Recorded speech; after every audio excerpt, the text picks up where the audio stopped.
Всъщност, години по-късно, 10 години по-късно, след като започнахме, Билли Gould отново е в нашето студио, не че не е бил и междувременно. I remember it was in June 2006 when you were for the first time here opening the radio. Was it 2006, so 10 years? Yeah. Yeah, I guess it was so. like 5th of June was the La Plebe show. So probably it was on June the 4th. So it's even more than 10 years. Wow. It's 10 years in 2 weeks. Crazy.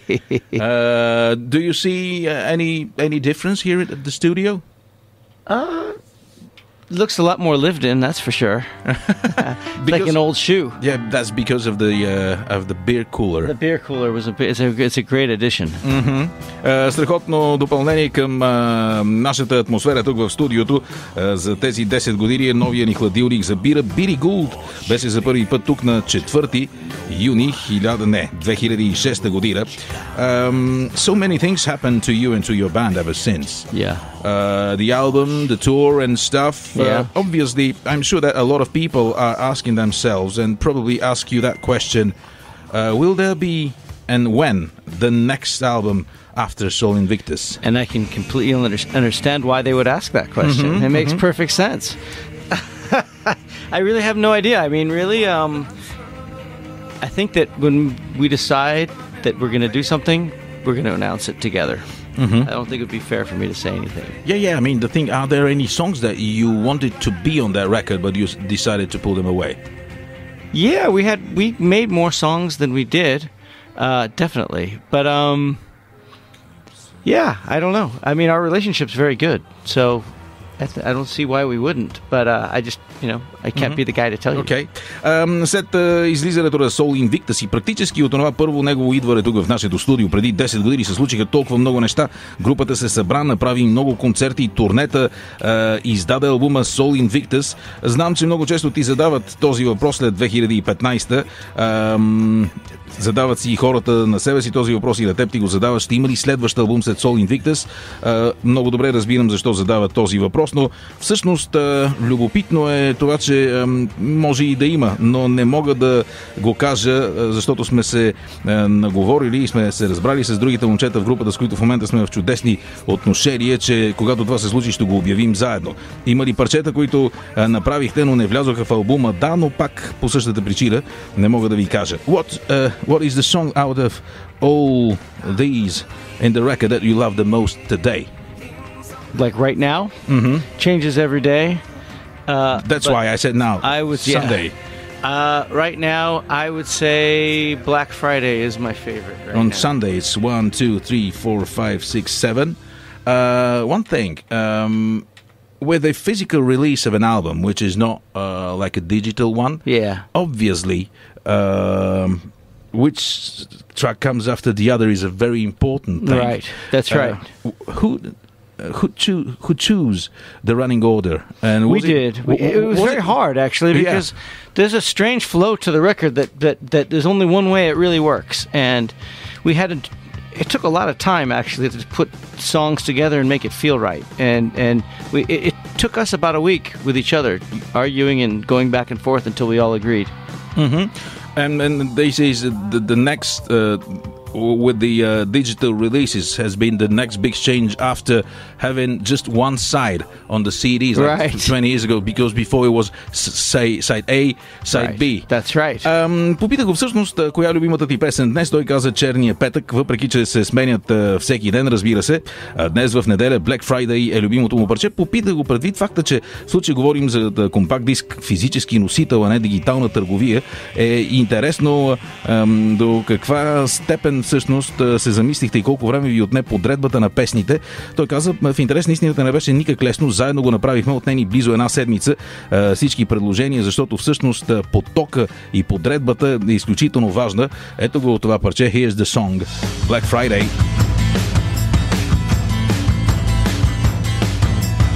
So, recently you were in London, and basically what you were doing was to promote next release, which is not exactly a new album, but please tell us what it is. Well, maybe to some people it is a new album. It's called We Care a Lot, and it's an album the first album that Faith No More put out in 1985, and we were releasing it, and we're doing it ourselves, and it's going to come out in about 2 months. So I was out there to kind of talk about it. What is different from the original release?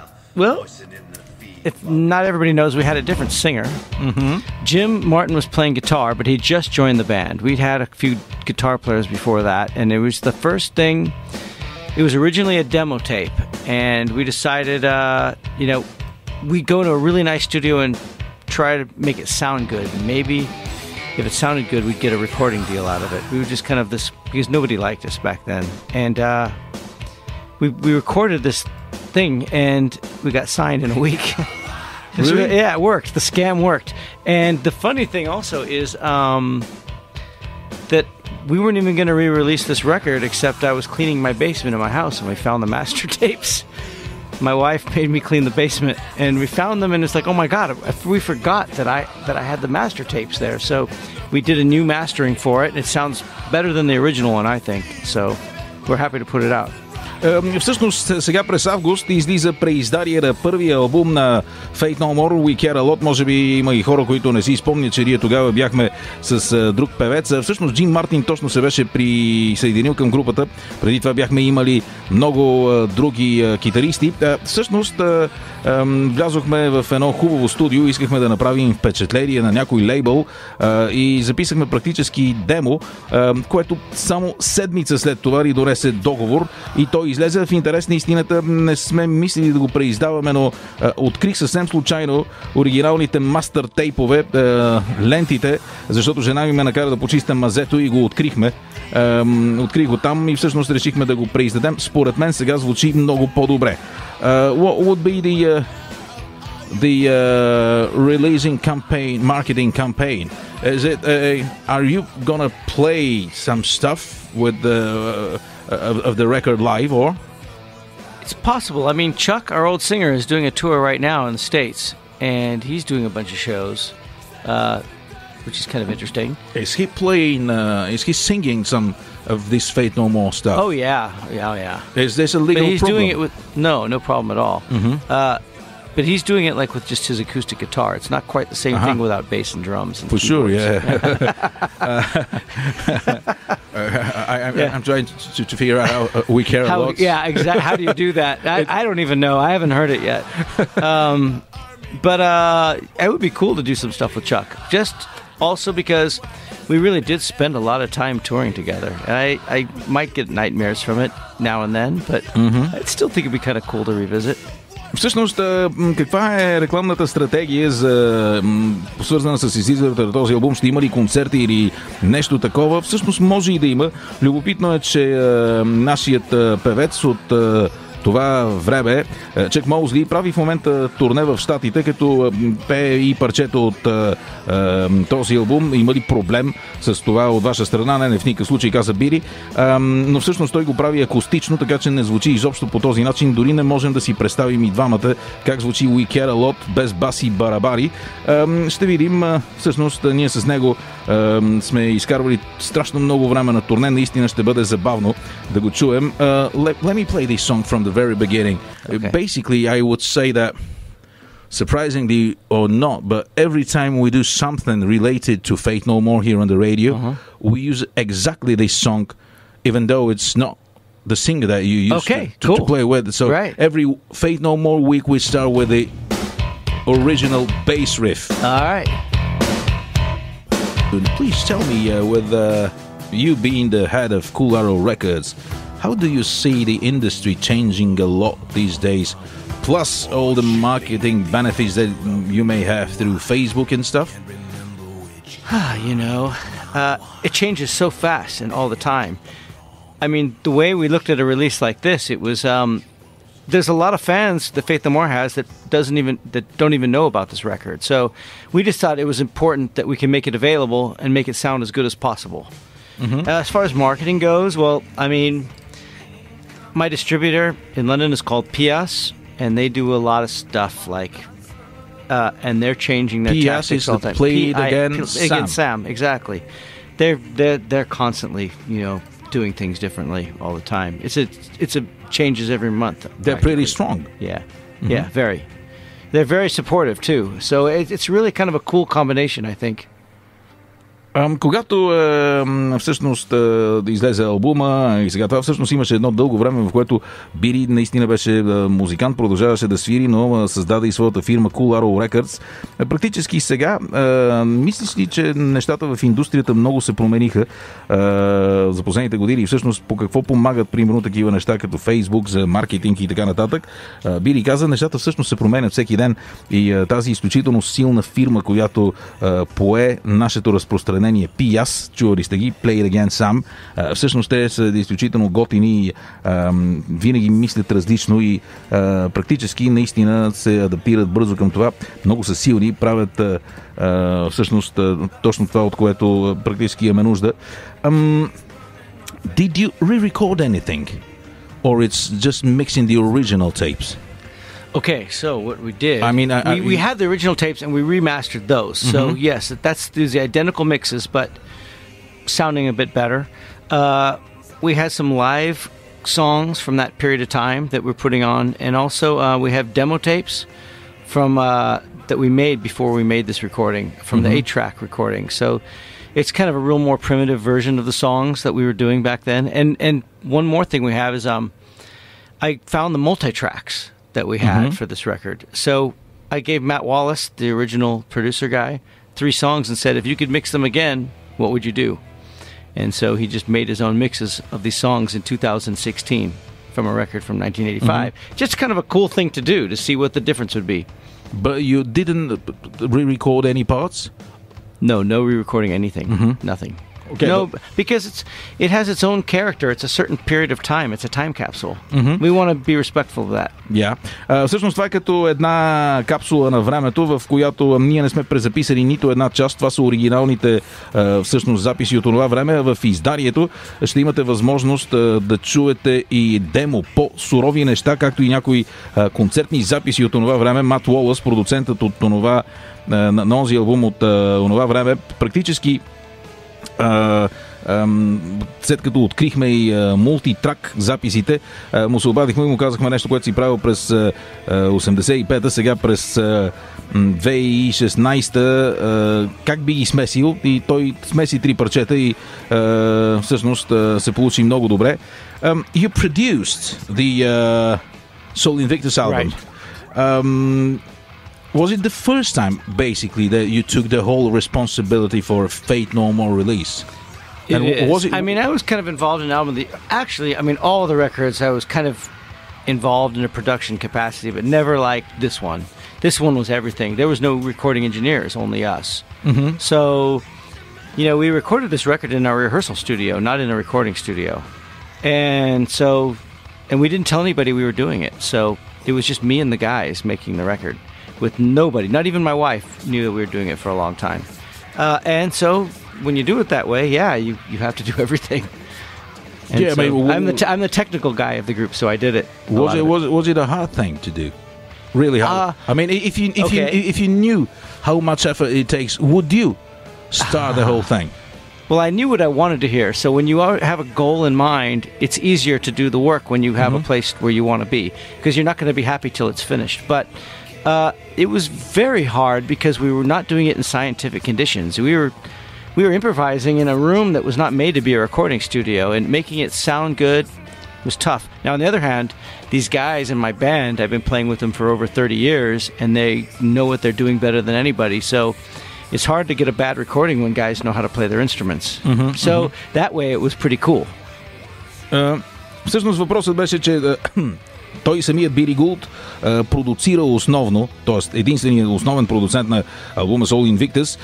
За първи път ли поемаш от цялата отговорност за издание на Fate No More? Бири каза, всъщност и преди, разбира се, съм се заемал с работа, свързана с предишните ни записи, но в случай беше интересно, за първи път наистина поех цялото нещо. Ние нямахме дори звуков инженер и записахме албума в ненаучни, както каза той, условия, не в истинско звукозаписно студио, а в нашата репетиционна традиционна, още повече, че го записвахме така, че никой не знаеше, дори жена ми не знаеше, че записваме този нов албум, но практически е лесно, когато аз знаех как иска да звучи той, искахме да звучи наистина добре, аз знаех как искам да звучи, също така и знаех как да го постигна с тези момчета, т.е. когато имаш цел, нещата значително са по-лесни, още повече, че с тези момчета свирим от повече от 30 години, когато те могат да свират на инструментите си, не е чак толкова сложно. Точно. Yeah. Are you, obviously not, were you surprised with the massively good response that you guys got from about the record? I mean, I haven't processed it yet, actually. I knew we had something good, and I was happy to sign it off, so I think wherever it went, I think would have been okay. But when I look at it, looking back now, you know, I'm over 50 years old, that we all are, to do something that actually would get attention from, like, with all these other new young bands coming up, I think it's pretty amazing. And I don't think I could have predicted that. Mm-hmm. But when did you realize that you had a good record? I knew when we first started it was going to be good. Mm-hmm. I never had a problem there. Okay. Yeah. Попитах го кога всъщност разбра, че албумът е страхотен. Той каза от самото начало, знаех, че ще се получи добре, а всъщност изненада ли ви изключително позитивният отговор, не отговор, глупости, начина, по който ви приех феновете с този албум. Така за всъщност още не съм го осмислил изцяло, но е факт, че беше интересно как аз самият вече съм над 50, ние всички в групата всъщност сме над 50 и как ще се смесим в тази среда с всичките тези нови групи и така нататък. Let me play now. Superhero was the first single, right? Yeah. Or Motherfucker. No, it was Superhero. Superhero? No, the first was Motherfucker. Yeah, Motherfucker. Superhero was the second. Then it was Sunny Side Up. Yes. Will there be... Are you going to use this single thing again? We have a cool thing coming out that I almost don't want to talk too much about, but okay.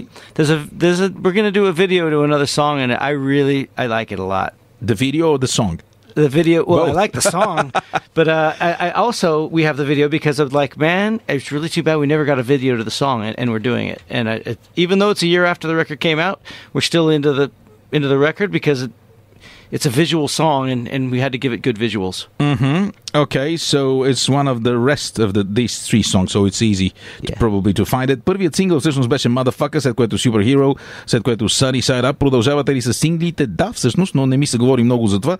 Само ще ви кажа, че има и страхотно видео към парчето, което аз много харесвам. Сега ще чуем изумителната песен Motherfucker. Сега продължаваме. Did it harm your full-time job as a musician? Did it harm, made any bad impact on the label? Absolutely. The label stopped. Mm-hmm. I mean, Faith No More takes a lot of focus for sure. I mean, we were touring a lot, and we made this record, and we do everything very independently, so it's really our work. We don't have, like, a lot of people really helping us do things. And that's okay. I was totally fine with that because it's very creatively fulfilling, Faith No More. So it's good. But, you know, we finished our touring in November, and I want to do some label stuff too. Mm-hmm. And it's time to start thinking about that as well. Mm-hmm. I'm sure that probably the bands that are on the label were very happy to see you on stage with your own band. I think they were, actually. Mm-hmm. Mm-hmm. I mean, sometimes happier than I was. Yeah, because basically Cool Arrow Records has it probably in the name. It's a cool label. I mean, it's not like if let's say it was one of these big major stuff that stopped working, right. They'll start complaining they're not paying attention to us anymore and stuff like this. You know, I mean, Cool Arrow's very small, so we have limitations on how much we can do, but on the same time, I'm not kind of like business driven where the label is what pays my bills. I have Faith No More, which is great, and I kind of do Cool Arrow stuff because it gives me a creative validation, and I think of what's best for the band first above my label. Mm-hmm. So in that way, my relationship with the guys on my label is very good. Okay, it's fair enough. It explains everything, basically. Казах му, добре, но всъщност ясно е, че когато Fate No More станахте отново активни, твоят лейбъл, за който говорихме, Cool Arrow Records, очевидно е пострадал от това. Да, той практически спря своята дейност, каза Бири. Всъщност групите, които са в каталога на лейбъла, дали, освен че са били щастливи от това да те видят на сцената, са се притеснявали за своята съдба, защото в един друг лейбъл, например, по-голям или по-различен, просто те биха се оплаквали, че лейбъла вече не им обръща внимание. Той каза, всъщност Cool Arrow е много малка фирма, но аз така или иначе никога не съм се занимавал с групите си от гледна точка на това, че лейбъла ми плаща сметките. Аз имам Fate No More, който се грижи за моите пари. Всъщност не парите са основната движеща сила в този лейбъл, така че винаги съм гледал и съм давал свобода и всъщност сме говорили с групите от друга гледна точка, как се развиват. Obviously, through the years, when you were not with Fate No More, because there was no Fate No More. Right. I mean, I was very, very, very vigilant here with this period. When this period, I never said the ex-bass player of Fate No More, because you're basically the bass player of Fate No More. There is no X, right. Even though we split up. Yeah, we never knew if it could happen. The band being again. So there were the Talking Book. You played with Harmful, probably not recording. I don't remember. Some other stuff you did. Is there anything that you are doing now that we don't know about with other people? I mean, I talk about another Talking Book thing, but well, one cool thing is that I've got my studio dialed in San Francisco where we made the record. So I think the Fate No More record sounded pretty good. I hear things that could sound a little better maybe because I did the shit, but I think I can start making some real records out of there, and this is going to be a very creative period coming up, actually.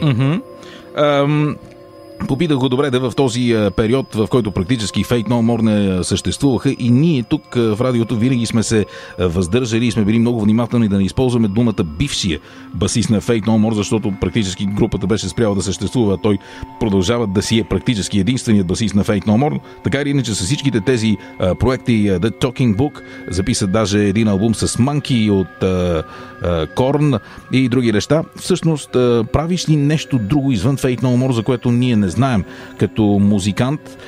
Той каза, всъщност, да, говорим си за втори албум на Talking Book. Ето, чувате парчето Frequency Log от този проект.